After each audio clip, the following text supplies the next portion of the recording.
Seja bem-vindo ao podcast Conexões de Esperança.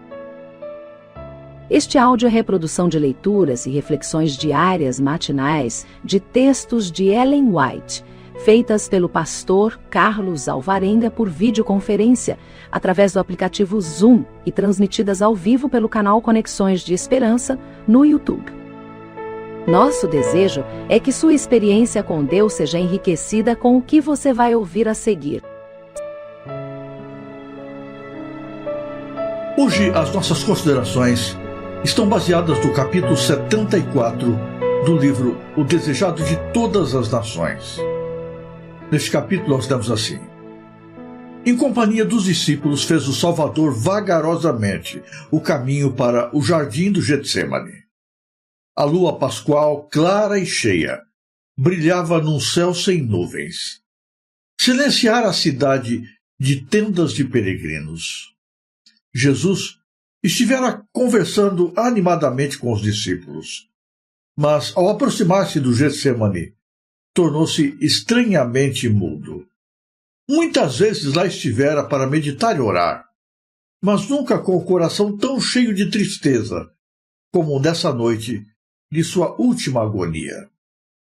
Sobre aquele que não conheceu o pecado, devia pesar a iniquidade da raça caída.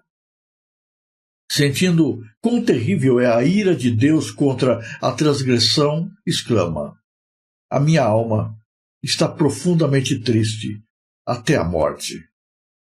Ao aproximarem-se do jardim, os discípulos notaram a mudança que se operara em seu mestre.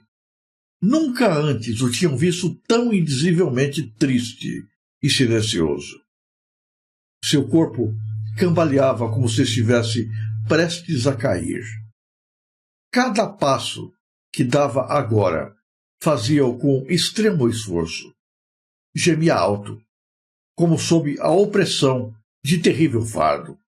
Por 2 vezes os companheiros o sustiveram. Do contrário, teria tombado por terra. Próximo à entrada do horto, Jesus deixou todos os discípulos, com exceção de 3, pedindo-lhes que orassem por si mesmos e por ele. Em companhia de Pedro, Tiago e João, penetrou nos mais retirados recessos do mesmo horto. Esses 3 discípulos eram os mais íntimos companheiros de Jesus.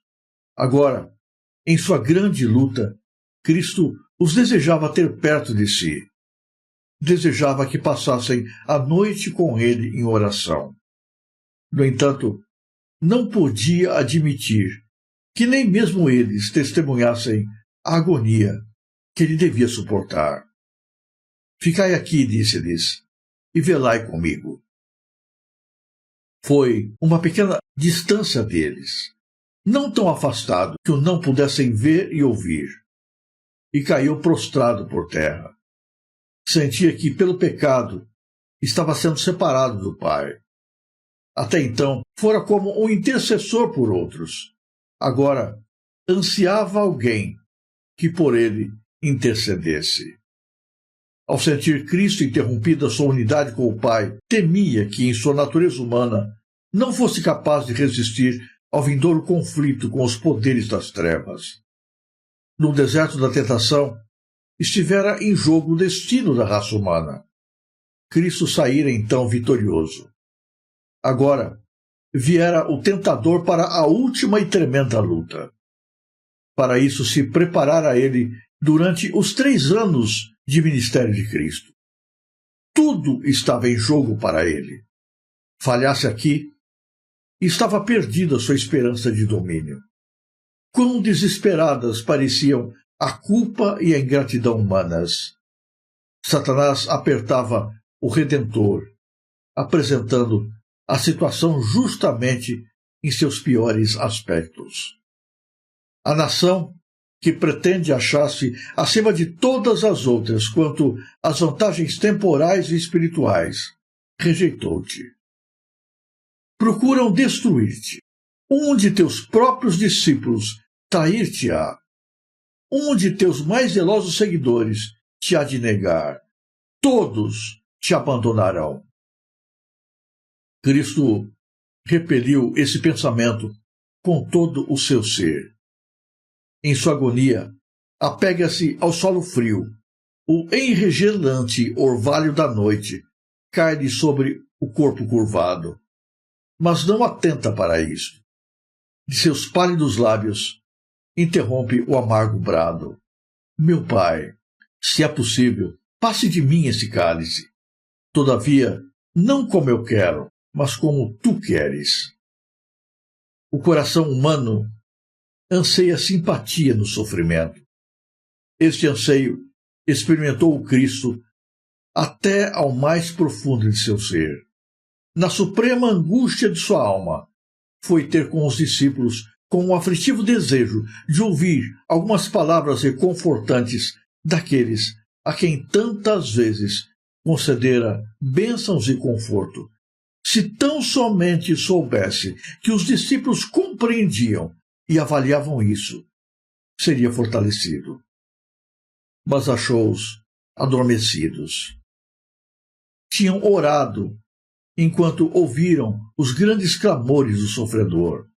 Não pretendiam abandonar seu Senhor, mas pareciam paralisados por um torpor que teriam sacudido de si, caso houvessem continuado a rogar a Deus.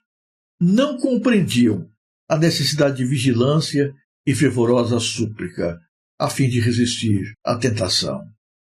Quando o Salvador se encontrava em mais necessidade das simpatias e orações deles, foram achados dormindo.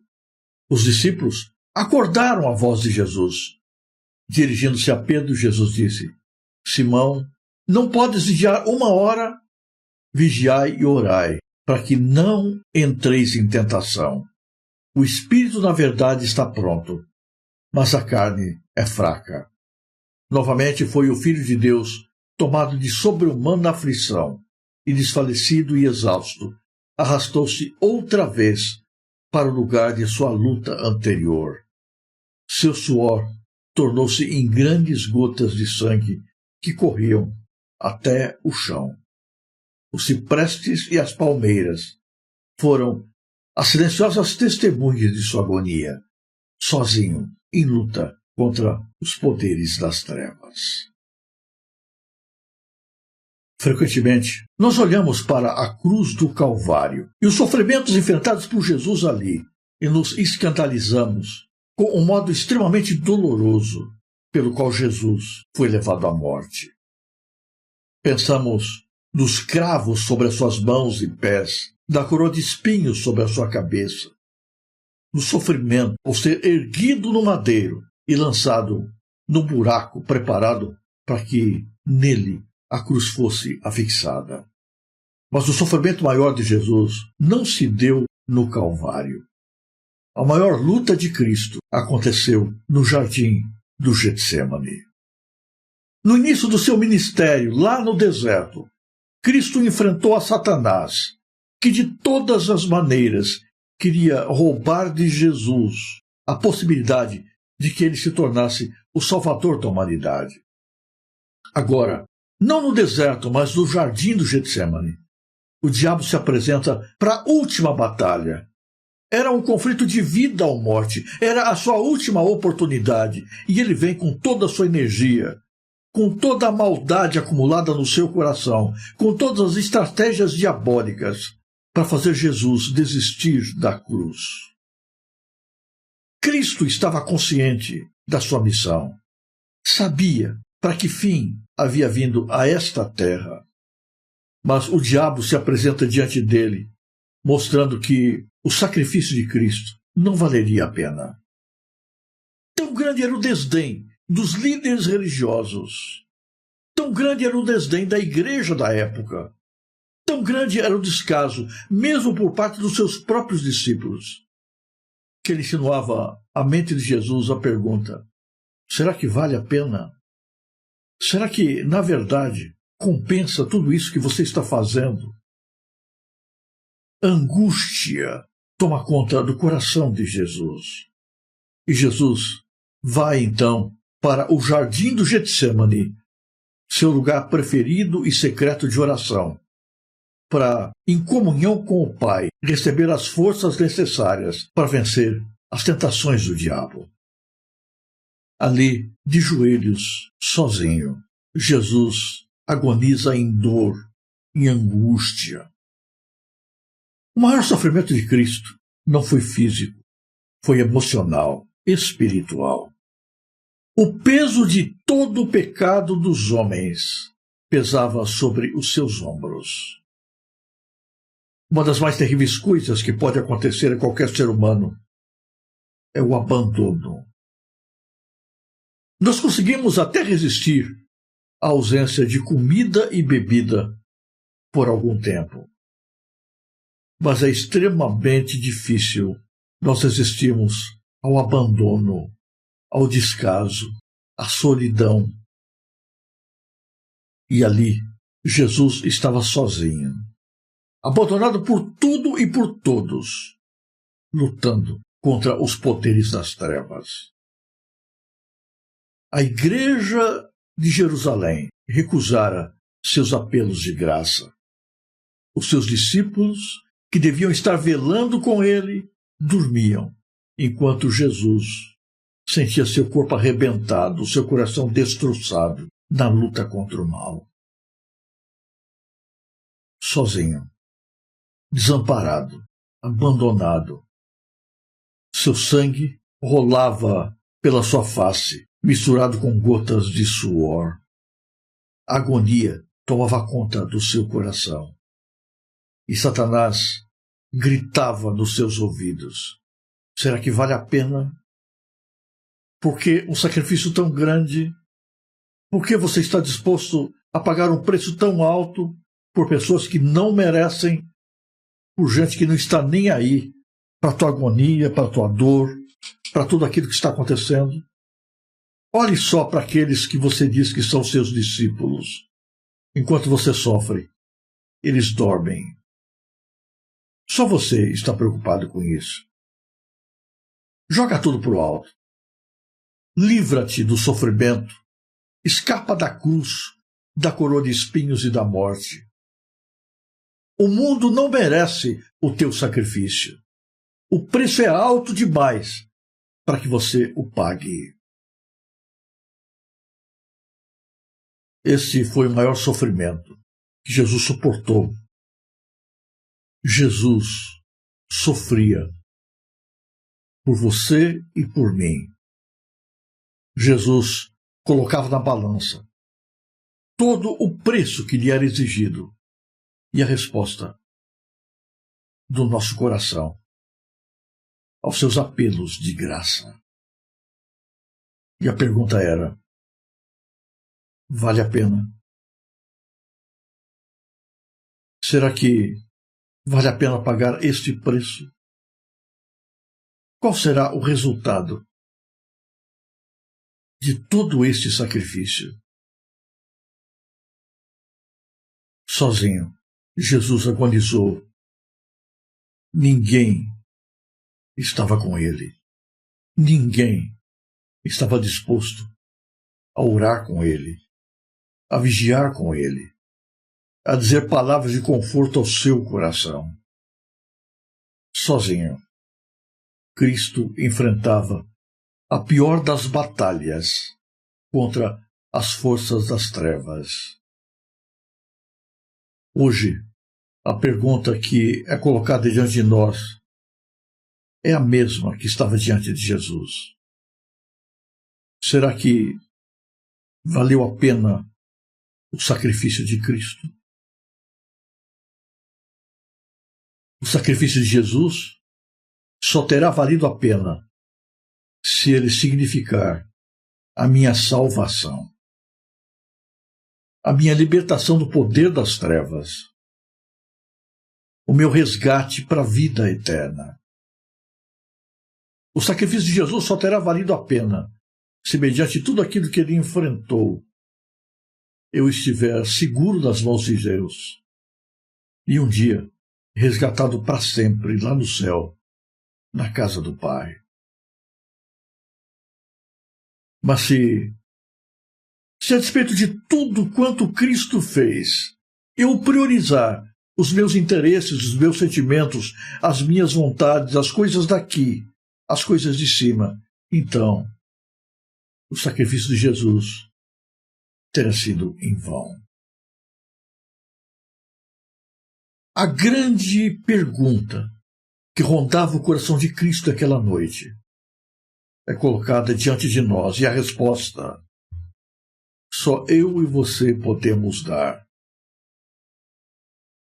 Teria valido a pena todo o sacrifício de Jesus, toda essa agonia, sofrimento, dor e morte? Que eficácia tem o sacrifício de Cristo em nossa vida? Tenho eu priorizado a minha relação com Jesus? Tenho eu buscado acima de todas as coisas? Tenho eu estado disposto a renunciar ao mundo e às suas tentações para estar junto de Jesus? Ou será que eu tenho sido fraco, débil, claudicante diante das tentações do mal? Tenho eu sido leal a Cristo? Ou tenho traído o Mestre nas circunstâncias diversas da vida? O jardim do Getsemane foi o palco onde travou-se a luta em prol do teu destino eterno. Ali, Jesus estava agonizando, sofrendo e pensando em você. Será que valeu a pena todo o sofrimento de Jesus, toda a sua angústia, toda a sua renúncia e mesmo a morte que se seguiria a esta noite de dor? Que o Espírito Santo encontre espaço em nosso coração, que fortaleça em nós a disposição de não abrirmos mão de Jesus por absolutamente nada, de não permitirmos que jamais o inimigo roube de nossas mãos a salvação. Que a graça de Cristo nos fortaleça neste dia e nos guarde de tudo o mal. Se você apreciou este áudio, inscreva-se no canal para continuar conosco nesta jornada de crescimento espiritual. E se puder, não se esqueça de compartilhar com outras pessoas.